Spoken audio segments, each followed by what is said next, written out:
We're now at the British Museum, and this is a little group that we're going to be touring with. See brothers and sisters milling around everywhere, waiting for their tours.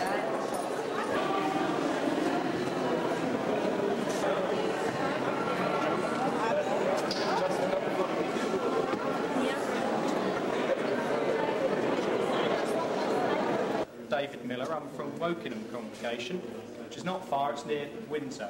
So we have a visitors group this morning, brothers and sisters from many different countries. So let's make a quick start by just finding out where we're from. That would be good, wouldn't it, to find out? So where's the sister from here? I'm from Germany. From Germany, lovely, good. Anyone else from Germany? Who else? Another brother there and a few here, good. Where else are we from? Any others? The States? Usually some in the States. Ohio, nice to meet you. Boston. Boston, yeah, very good. Sweden, right, anywhere else? California. London, Liverpool. Liverpool, Philippines. Philippines, very good, lovely, nice to meet you.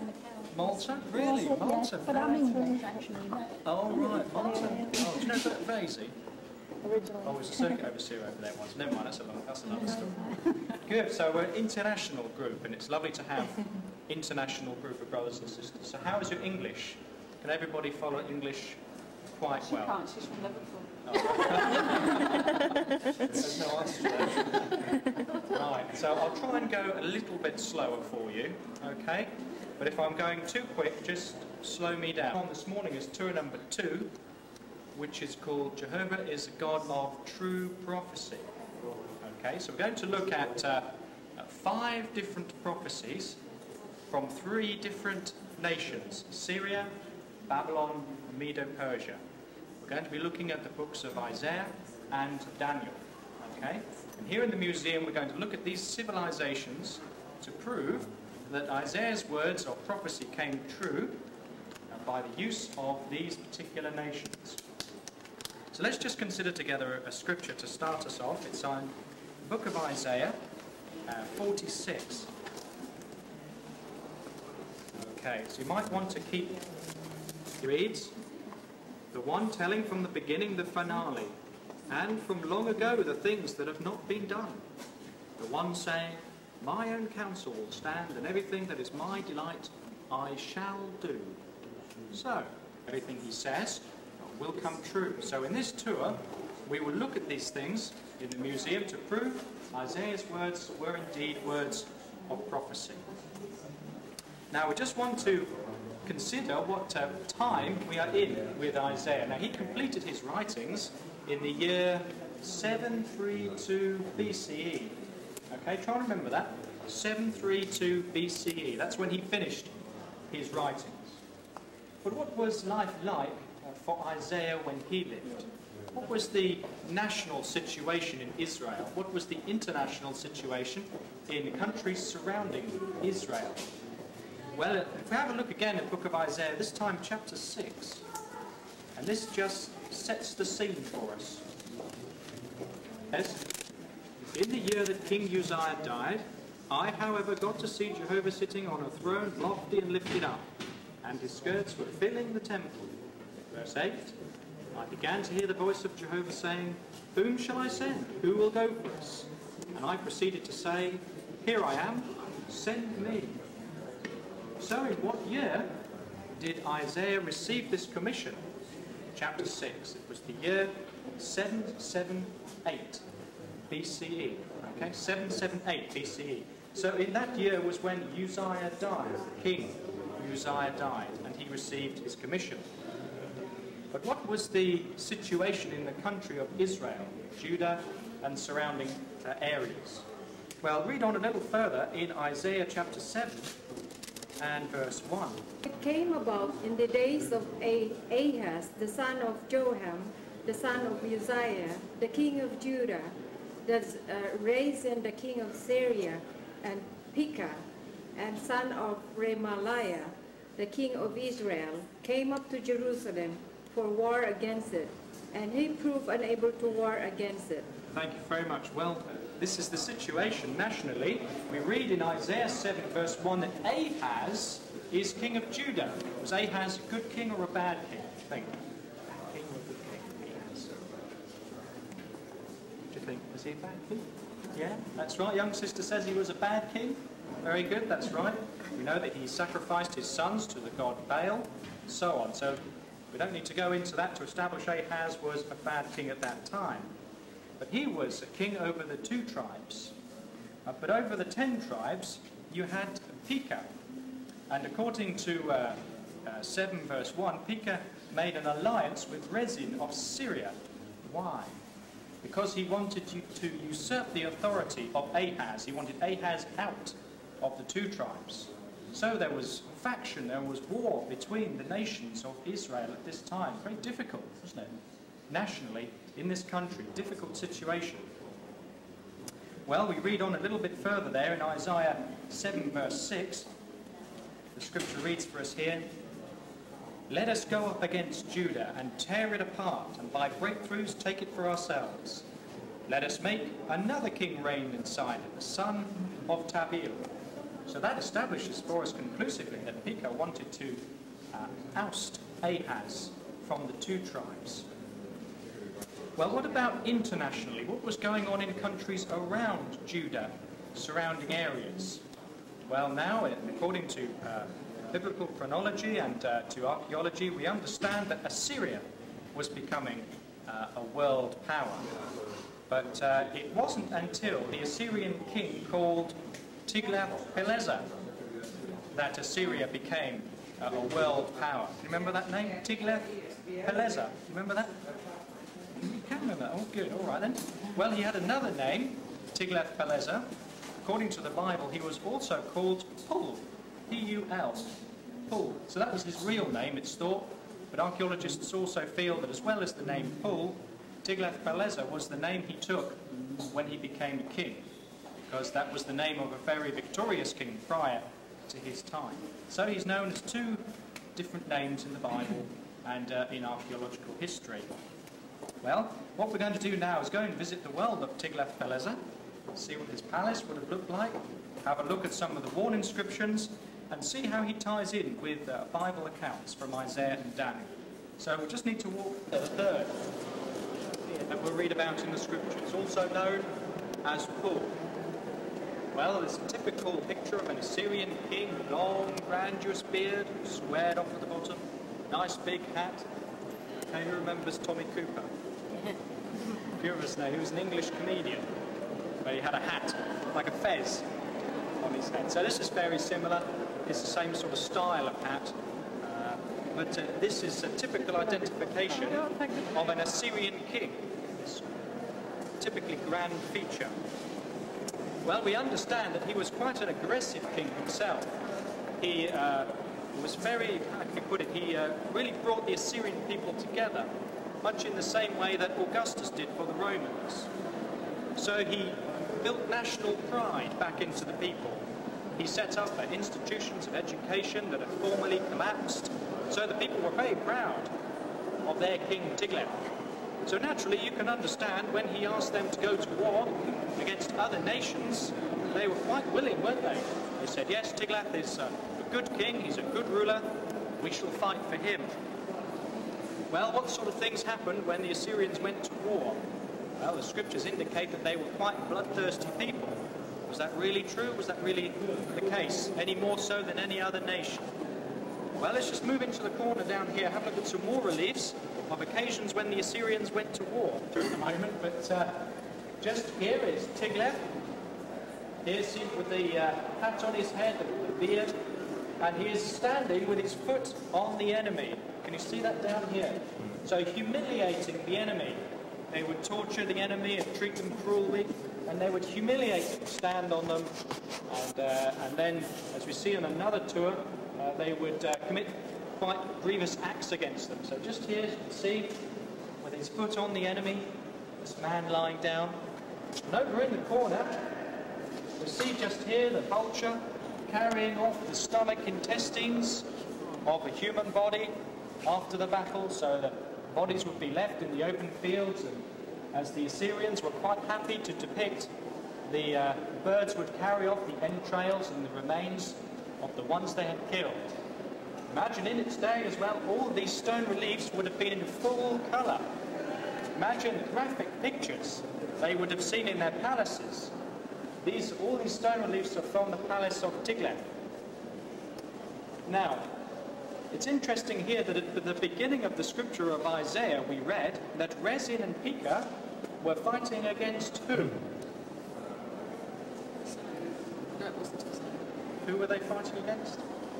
What was his name? Short one? A wicked king? Ahaz. Ahaz, that's it. So, now if you were Ahaz, you were concerned about the opposition against you from Pekah of the 10 tribes and the whole of Syria. Where might you go for help? Where might you go for help? Remember, his reliance was not on Jehovah, was it, you see? So where would you go? Well, who's going to help me? Egypt, possibly, yes. In this instance, it was actually Assyria. He went to Tiglath, said, help me against Pekah and against Rezin. Well, you could imagine Tiglath's reaction to this, couldn't you? A divided nation. What an opportunity for me to come in and save the day. Of course, he had other things on his mind, as we'll read in a moment. Let's have a look at the account in the second book of Kings, and chapter 16.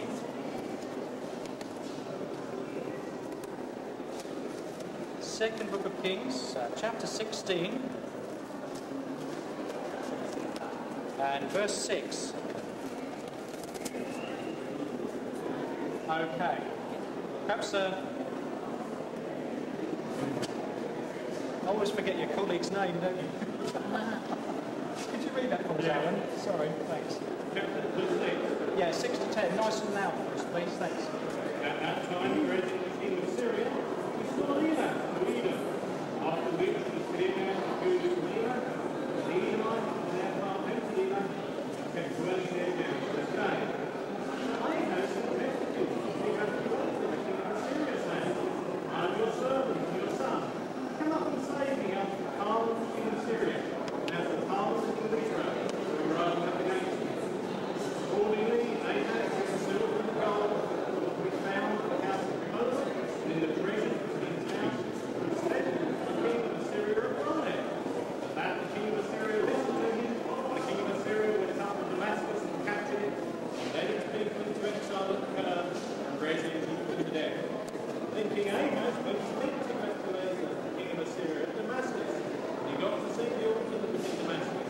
So King Ahaz sent Urijah the priest to design the altar, a pattern of respect on its workmanship. Good, thank you. So in the account in the scripture, we read that Ahaz pays Tiglath-Pileser very handsomely with the treasures from the house of Jehovah. Can you imagine how Jehovah felt about this? Come and protect me. Well, it's going to cost you. It's going to cost you. So Ahaz pays up a lot of money in those times for this protection against Pekah and against Rezin. So you might notice in the scripture then that Assyria comes in and defeats Damascus. Damascus is taken and Rezin is put to death. So the appeal worked, didn't it? The payoff worked, but only temporarily. Tiglath had other things in mind other than just helping out Ahaz. What other things did he have in mind?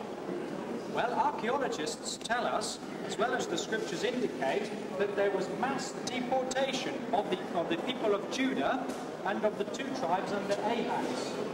What Tiglath now did was, once he'd captured these countries, he split the people up to divide them, to stop them uniting against Assyria again. So it's a tricky little old man, wasn't he? So he's very cunning, very clever. Now let's just look at an example of mass deportation of people as indicated in the scriptures, just down in this corner. When they were new, they would have painted them, but all the colour's gone now. Yeah, in their day they were in full colour. You see artists' impressions, they were, in full colour, so it's quite graphic. Yeah, it's a picture. Okay. So, I'll stand in the corner here. So you might be able just to make out some of the pictures here of the animals being herded away and the scribes taking copies of the amounts of people and of goods that have been taken from one country to another. Just up here, for instance, in this corner, you see the people being bound and marched away. This is indications of this mass deportation that we were speaking of earlier.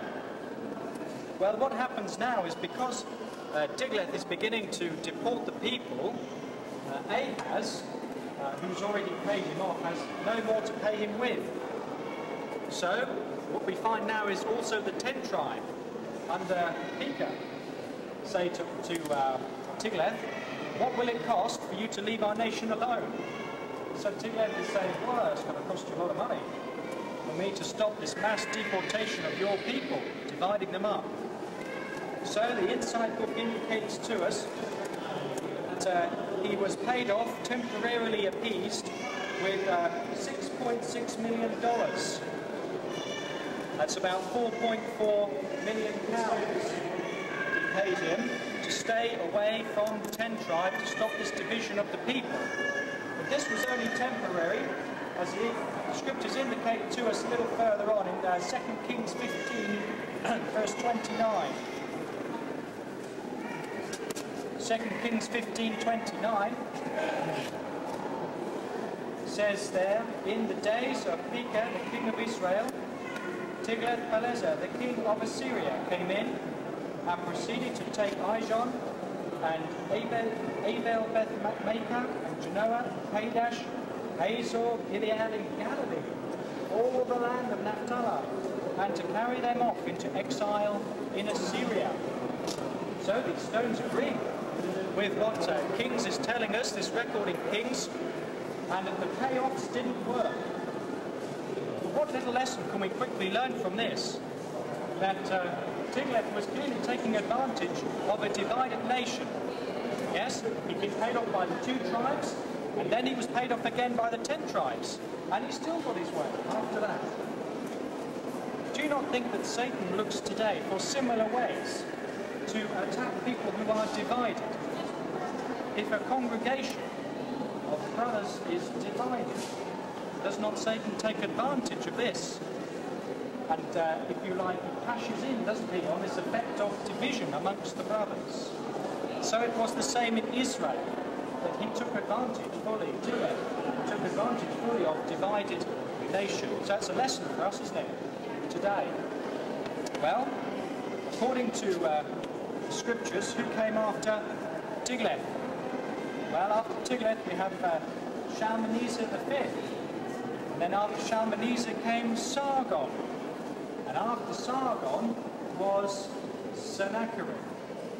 Now we recognise the name Sennacherib very well, don't we? We connect him with Hezekiah. So I wonder what Sargon looked like. You know what Sargon looked like? Just go and have a look at a picture of Sargon, shall we? The Assyrian king. Yeah, just round the corner there. A leaf over here. Okay, so we just, what was his name? What was his name? Sargon. Yeah? So on the left, the stone relief here from the city of Khorsabad, where Sargon lived.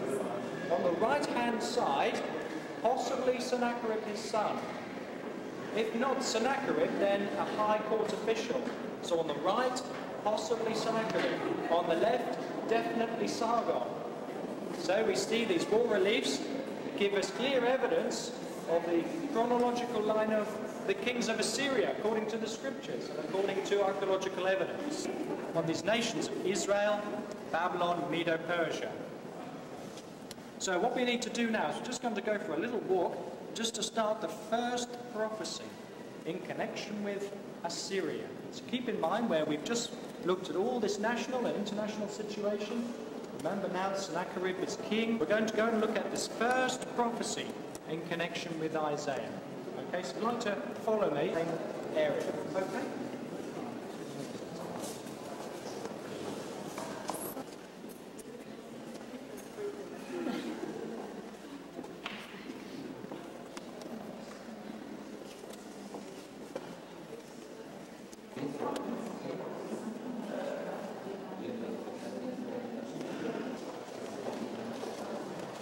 Okay, right, so small ones Small ones to the front, please.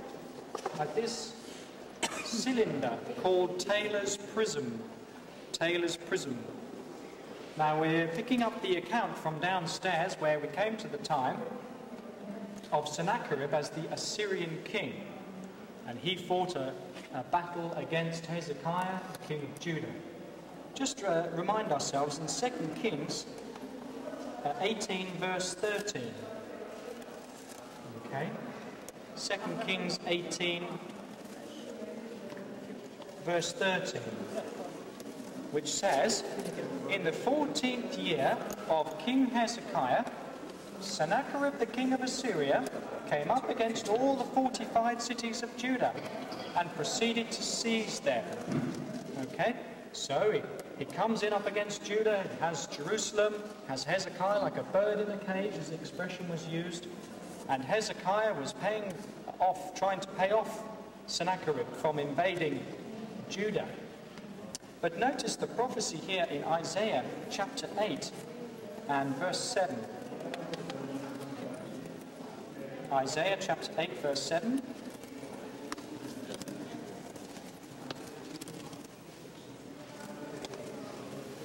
So Isaiah was completed in what year?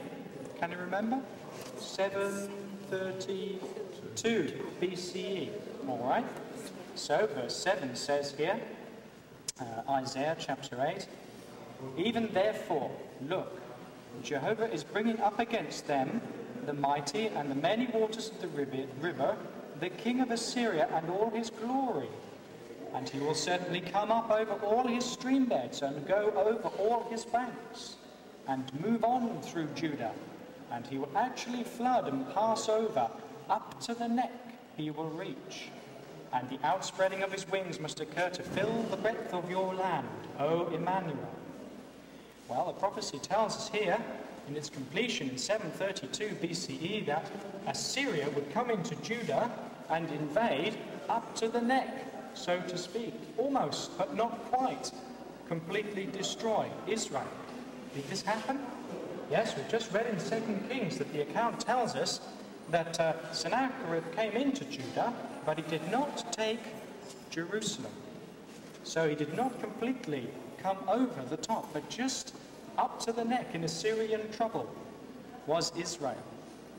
So it's interesting that this time of Hezekiah's time ended in 717 BCE.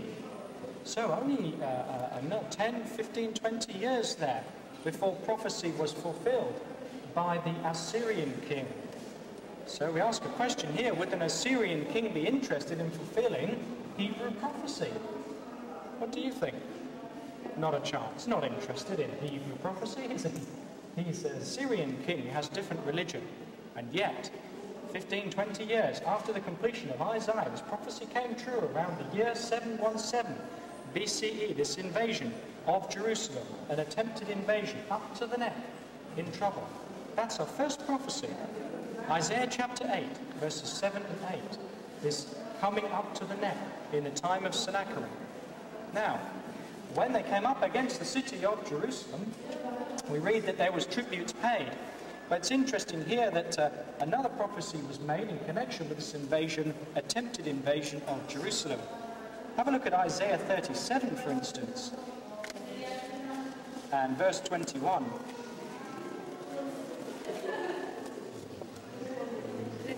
Isaiah 37, verse 21. Says, and Isaiah, the son of Amos, proceeded to send to Hezekiah, saying, this is what Jehovah, the God of Israel, has said, because you have prayed to me concerning Sennacherib, the king of Assyria. Verse 33, therefore this is what Jehovah has said concerning the king of Assyria, he will not come into this city, nor will he shoot an arrow there, nor confront it with a shield, or cast up a siege rampart against it. By the way by which he came, he will return, and into the city he will not come, is the utterance of Jehovah. Well, what does Taylor's prism, Sennacherib's prism, tell us? It tells us that he did not invade Jerusalem. He did not take the city. He accepted, in part, the bribes But also, of course, it's interesting that archaeological scholars ask why this did not happen. Why did he not take this grand city? Well, Isaiah said in advance that it would not be so, that he would not take the city of Jerusalem. But also we need to remember the occasion in the scriptures which tells us about the angel of death that went over the camp of the Assyrian soldiers. Many archaeologists record this event, but they put it down to other things, such as an attack of the plague or such like matters. But overnight, just like that, an Assyrian king lost 185 men in no battle, but when they were asleep overnight. Well, we know what the scriptures tell us about these things, but this again was history written in advance. Isaiah completed around the year 732 BCE. And right at the end of Hezekiah's reign, in the year 717 BCE, Sennacherib comes up to the neck, but cannot take the city of Jerusalem. It's astounding, isn't it? The fulfillment of the prophecy. So what was the first prophecy? What was the first one? Coming up to the neck of the invasion. And what was the second one? Not taking Jerusalem. Yes, that's it. Good. So he wouldn't take the city completely. So there's two prophecies we've seen so far.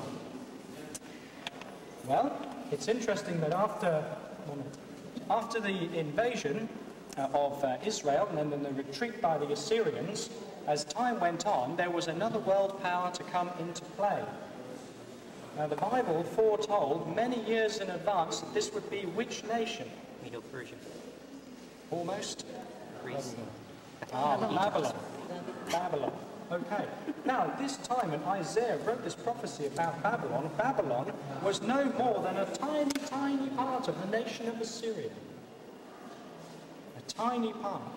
So just trying to think of an illustration for one moment, maybe if we took the United States, if we were to say, by December of this year, the state of California will have taken over the whole of America by storm.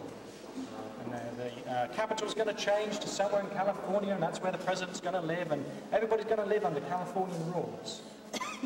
Well, what would you say to somebody who declared such words as that? You'd say, well, you're talking nonsense, aren't you?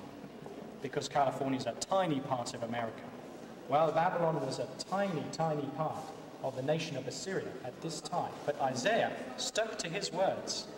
And of course, as we read now, in Isaiah 39, chapter 39, it brings us to this part where Babylon now rises very quickly to become a third world power in Bible history. So it's Isaiah 39, and verse 6 we need to look at. Yeah.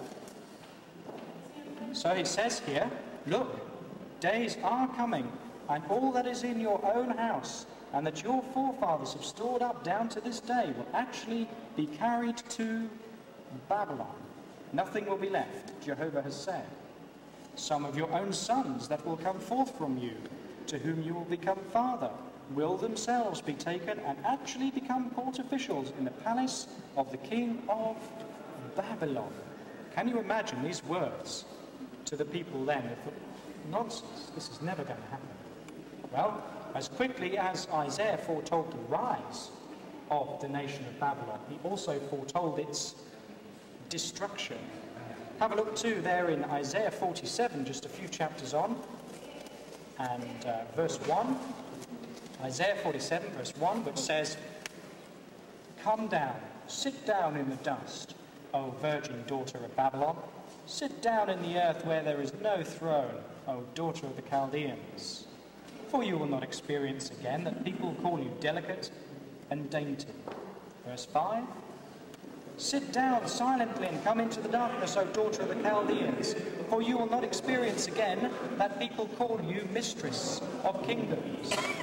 So as quickly as he foretold the rise, he foretells the destruction. Well, just to get a little bit of history now on this nation of Babylon, to see how this third prophecy now is fulfilled, we need to go down to the East India House Tablet. So we've moved on now into the time of the nation of Babylon. But let's have a look at the words of Daniel in connection with this. Daniel chapter 4.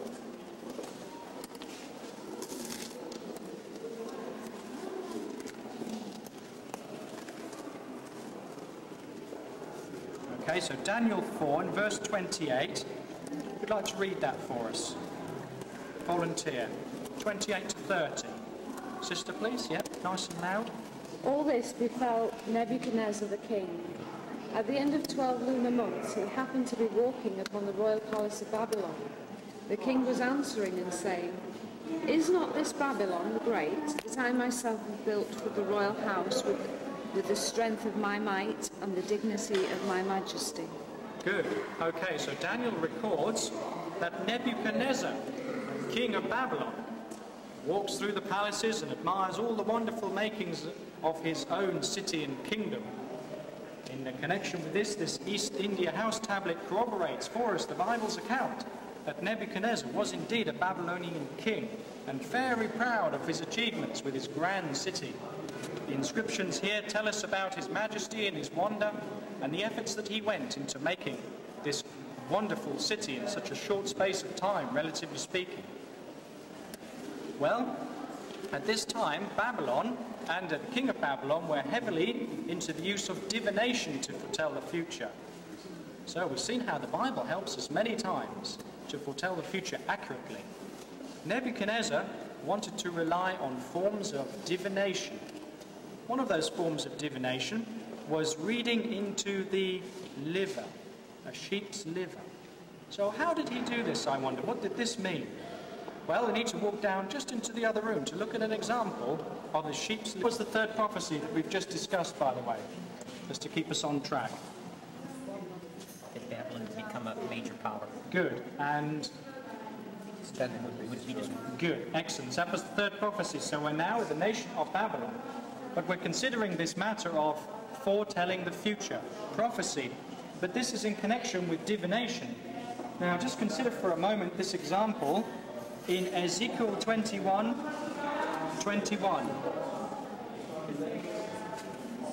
Ezekiel 21:21. So the Bible tells us that foreign kings would use sheep's liver to foretell the future. So was this nonsense? Was this made up, as people say? The Bible is made up, it's fantasy?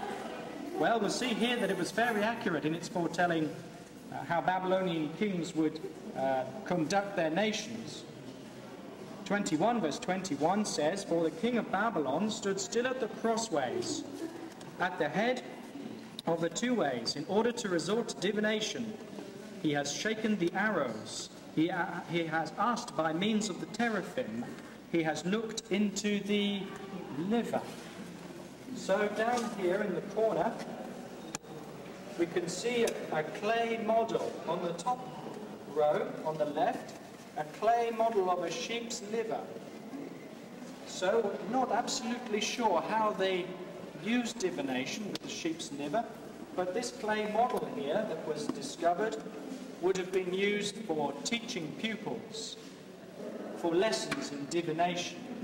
But when they practiced actual divination, as mentioned here in Ezekiel, they used a real sheep's liver. So imagine if it was freshly cut, it would be throbbing and bloody, moist in the hand.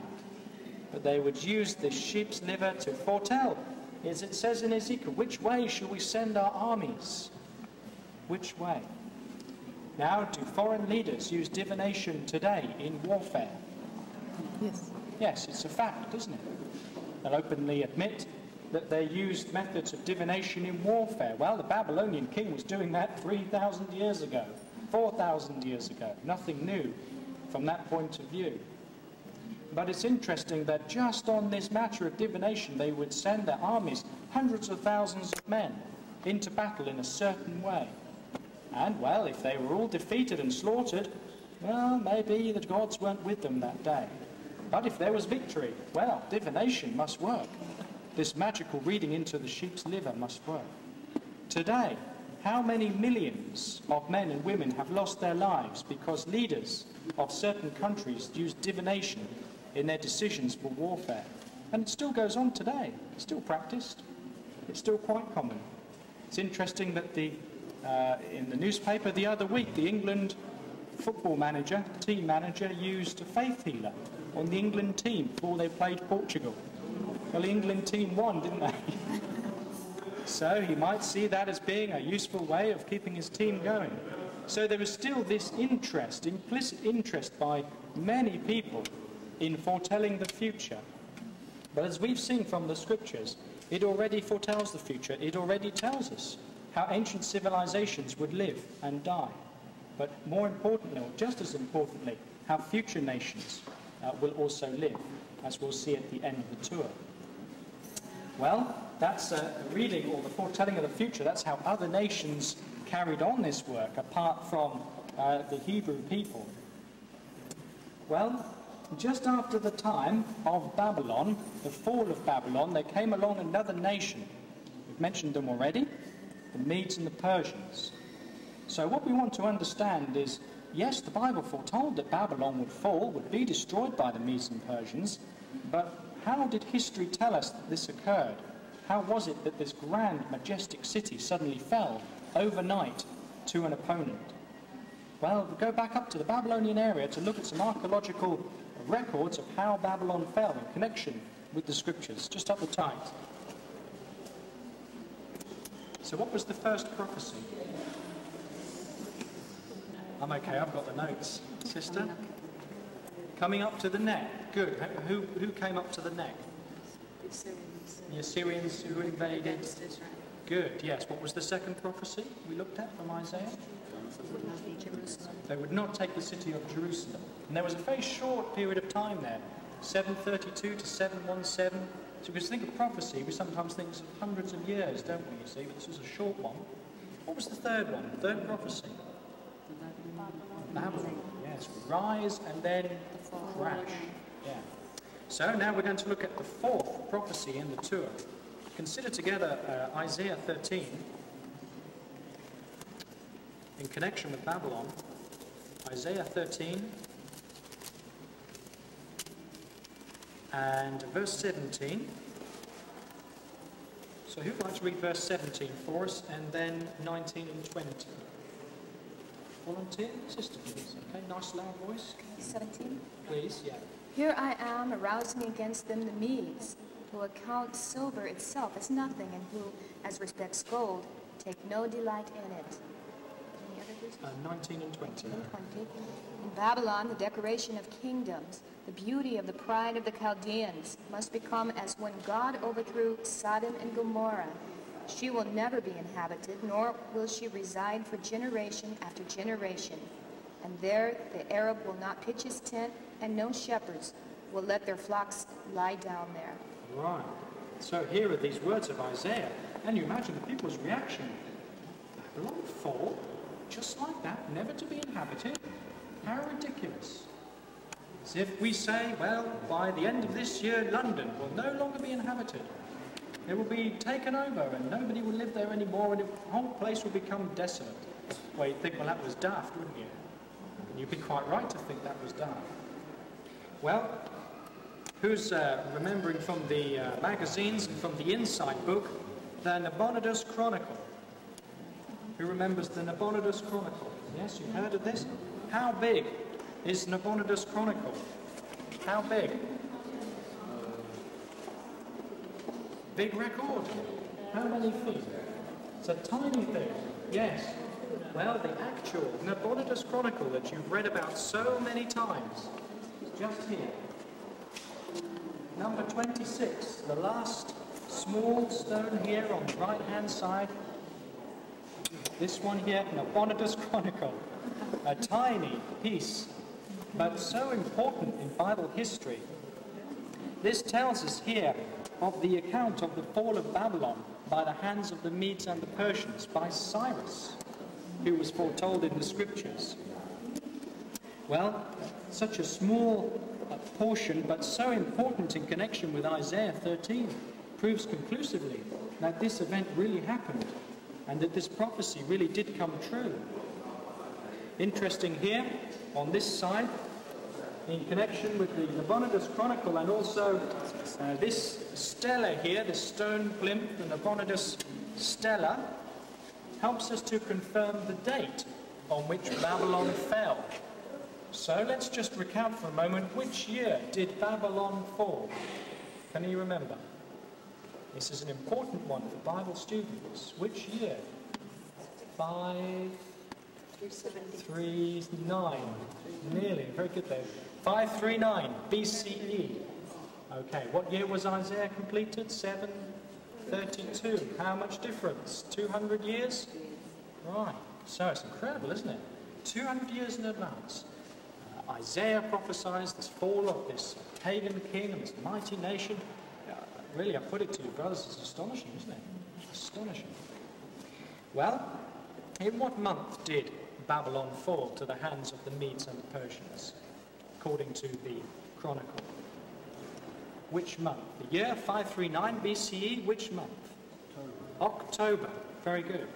On which days did Babylon fall to the Medes and the Persians? 5th and 6th of October, 539 BCE.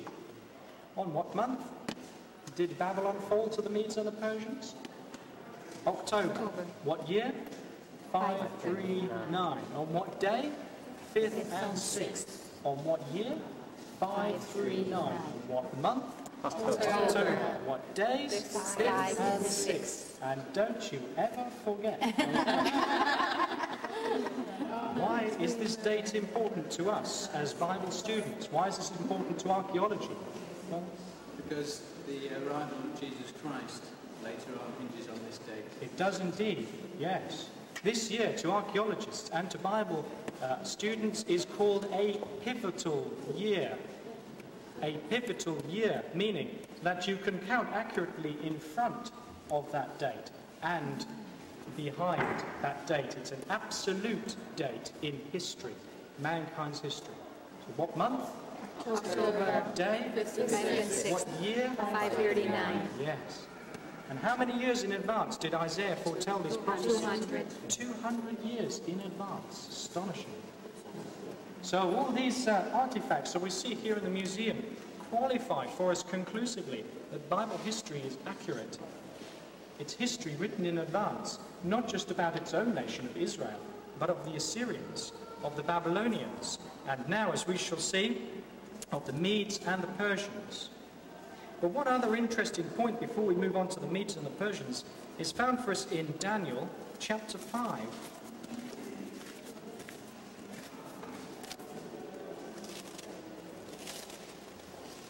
So Daniel 5.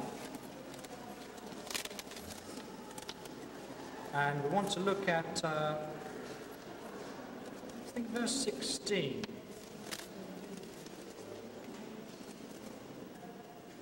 Verse 16 says, Daniel says, I myself have heard concerning you, that being Daniel, that you are able to furnish interpretations and to untie knots themselves. Verse 29 goes on to tell us, after the interpretation of the dream, he says, at that time Belshazzar commanded, and they clothed Daniel with purple, and with a necklace of gold around his neck, and they heralded concerning him that he was to become the third ruler of the kingdom of Babylon. Why the third one? Why not the second? Belshazzar was already king. Why was Daniel to become the third, brother? Because his son was recognized as a king also. Good. Yeah, Belshazzar was co-regent as a ruler in Babylon. That's why Daniel says that he was to become the third ruler in the kingdom. But how do we know for sure? Just down in the case here is a tiny prayer cylinder found from the temple of... The prayer cylinder is giving a prayer to Belshazzar and also to his son Nabonidus. So Belshazzar and Nabonidus ruled co-regently in Babylon, conclusively shown by the prayer cylinder. That's why Daniel said he was to become the third. So again, the accuracy of the scriptures come to light, don't they, with these stones that we're able to see. Well, let's look at our fifth and final prophecy together. After the nation of Babylon came Medes and Persians. Medes and the Persians. Let's go and enter the world of the Medes and the Persians and of Cyrus to qualify this last and fifth prophecy. just down, look together at Isaiah 44 and verse 27.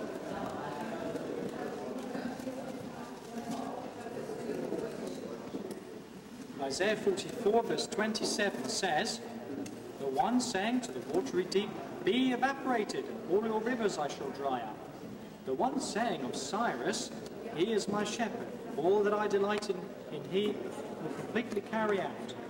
Even in my saying of Jerusalem, she will be rebuilt, and of the temple, you will have your foundation laid. This is what Jehovah has said to his anointed one, to Cyrus, whose right hand I have taken hold of, to subdue before him nations, so that I may ungird even the hips of kings, to open before him the two-leaved doors, so that even the gates will not be shut. Before you I myself shall go, and the swells of land I shall straighten out. Copper doors I shall break in pieces, the iron bars I shall cut down." So the night that Babylon fell, how does history tell us the occasion went on? How did the Medes and Persians invade this seemingly invincible city? They diverted the waters into a lake, didn't they, till the water was low enough for the army to enter. Right. That's it. They diverted the river Euphrates, which ran right through the middle of the city of Babylon. So Isaiah said, 200, 300 years in advance, the rivers I shall dry up. The two-leaved doors, the front of the city, were left wide open that night because there was a big feast going on in the city of Babylon. Our city is invincible. We shall feast tonight, even though we know we're besieged by the Medes and the Persians. And so it was, as Isaiah prophesied, exactly how it occurred, that the city of Babylon was destroyed by the Medes and the Persians, something that didn't seem possible at all. On top of this, we read in verse 28 that the Israelite people would be released from Babylon by Cyrus, the Persian leader, who by this time at Isaiah wasn't even born. I put to you, was Cyrus interested in fulfilling Bible prophecy? Oh, must be joking. His religion was Zoroastrianism. He was a believer of the stars and the magic of the stars and so on. He wasn't interested in Hebrew writings or prophecy. And yet there was a man that unwittingly, unknowingly fulfilled what Isaiah had said 200 or 300 years prior to his even being born. Coincidence? It doesn't seem that way, does it? Time after time, with all the 5 prophecies we've looked at, they have been accurately fulfilled, not necessarily by God's own people at that time, but by other nations who had no belief in his writings. Well, just in this case here, we have the Cyrus cylinder. And the Cyrus cylinder quantifies for us the biblical account of the fall of Babylon by the hand of Cyrus himself. So he boasts, through propaganda by the Babylonian priests, that the god Marduk helped Cyrus to take the city of Babylon. We say propaganda because Marduk was a Babylonian king, not a Medo-Persian king. The Medo-Persian king of Cyrus was Ahura Mazda. Sounds like a car, doesn't it? Like Ahura Mazda, not Marduk. So it was thought that the Babylonian priests who were commissioned to inscribe the deeds of Cyrus had this inserted into the Cyrus cylinder right here that we've seen so many times in the Society's publications. And so there we see the completion of these 5 prophecies by Isaiah, history written in advance, qualified for us by Bible archaeology. How do you feel after such a tour? Is it not faith strengthening? Does it not put extra emphasis on the Bible as a historical book, a book of true prophecy?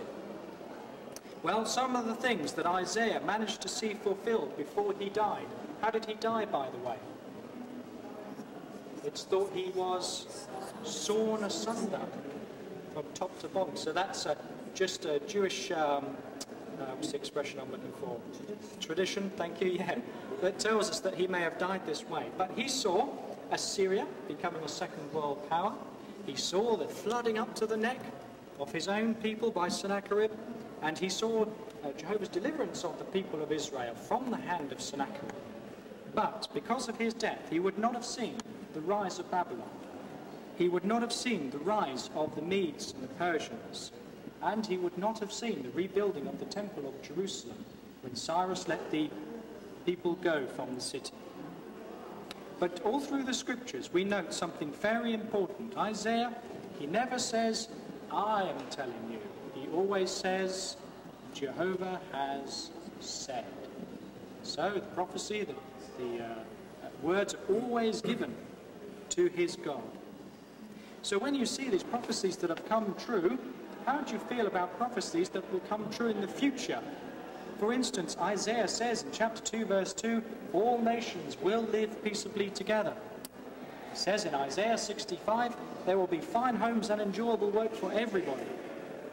He says in chapter 25, there will be plenty of good things to eat for everybody throughout the world. No more sickness, no more death. Do you believe that will come true?